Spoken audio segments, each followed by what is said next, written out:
এই যে নির্বাচন 12ই ফেব্রুয়ারি, এই নির্বাচন কতটা সুষ্ঠু হবে বলে আপনি মনে করছেন? এর নির্বাচন সুষ্ঠু হওয়ার কোনো বিকল্প নাই, কারণ জাতি পথ হারিয়েছে পরপর অনেকগুলা নির্বাচন, 3টা না 4টা নির্বাচনে পথ হারিয়েছে। এখন জাতিকে পথে উঠতে হবে, এটাই হচ্ছে গণতন্ত্রের রোডম্যাপ। আমরা আশাবাদী যে কোনো মূল্যের বিনিময়ে এই নির্বাচনকে সুষ্ঠু করতে হবে এবং আমরা প্রতিজ্ঞাবদ্ধ। নির্বাচন কমিশনকে বলবো তারা যেন নিরপেক্ষভাবে শুধু তাদের দায়িত্বটা পালন করে, সময় মতো যেন তারা সাড়া দেয়, যেখানেই অনিয়ম সেখানে যেন ব্যবস্থা নেয়, তাহলে ইনশাল্লাহ নির্বাচন নিরপেক্ষ হবে, আমরা আশাবাদী।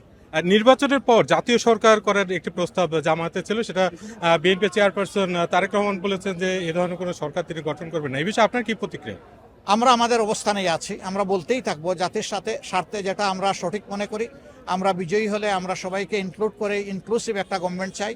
যদি কেউ না আসে, কারণ তো জোর করে আনা যাবে না। সেক্ষেত্রে কি কোনো বিরোধী দল থাকবে? সংসদে তো বিরোধী দল থাকবে, কেউ না কেউ থাকবে। আরেকটি প্রশ্ন আপনার কাছে, যে মানে আজকে 11টি নারী সংগঠন তারা এসে নির্বাচন কমিশনে গিয়েছিলেন এবং নির্বাচন কমিশনে আপনার প্রার্থিতা বাতিলের জন্য একটা স্মারকলিপি দিয়েছেন। তারা মনে করছেন যে কোট আনকোট আপনার বক্তব্যের মধ্যে নারী অবমাননাকর বক্তব্য ছিল এবং এর জন্য তারা এই দাবি করেছেন। এই বিষয়ে আপনার প্রতিক্রিয়া? এটা তারা ভালো জানেন, আমার বিরুদ্ধে একটা মিথ্যা অভিযোগ আনা হয়েছিল, সেইটা ইতিমধ্যে ফয়সালা হয়ে গিয়েছে। এখন তারা কি জন্য গিয়েছেন এর উত্তর তারাই ভালো দিতে পারবেন। আর আমি এটাকে কোনো সমস্যা হিসাবে দেখি না। একজন যেতেই পারে, এটা তার ফ্রিডম অফ এক্সপ্রেশন, সে চাইতে পারে।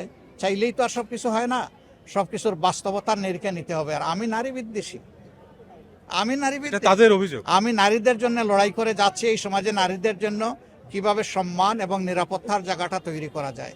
আমাকে নারী বিদ্বেষী বললে এটা তাদের জন্যই দুঃখজনক হবে, আমার জন্য না। আর আরেকটি বিষয় নিয়ে আন্তর্জাতিক অঙ্গনে বেশ আলোচনা হয় এবং অনেক জায়গা থেকে বলা হচ্ছে যে জামায়াত এনসিপি আপনাদের যে জোট, এই জোট যদি ক্ষমতায় যায় তাহলে কি ইসলামী শরিয়া আইন চালু করা হবে কিনা বাংলাদেশে? আমরা এগুলো পরিষ্কার করে বলে দিয়েছি, এখন নতুন করে আর বলার কিছু নেই। তো আমরা ইনশাআল্লাহ এই দেশে আমরা একটা সুশাসন চাচ্ছি, আমরা এই দেশকে দুর্নীতিমুক্ত করতে চাই। এই দেশের মধ্যে আমরা কোনো চাঁদাবাজ দখলবাজ আমরা রাখবো না। এগুলা ক্লিন হয়ে গেলে আমাদের দেশের মানুষ অর্ধেক শান্তি পেয়ে যাবে, আর বাকিটা ইনশাআল্লাহ আইন প্রয়োগের মাধ্যমে নিশ্চিত হয়ে যাবে। ধন্যবাদ। Thank you.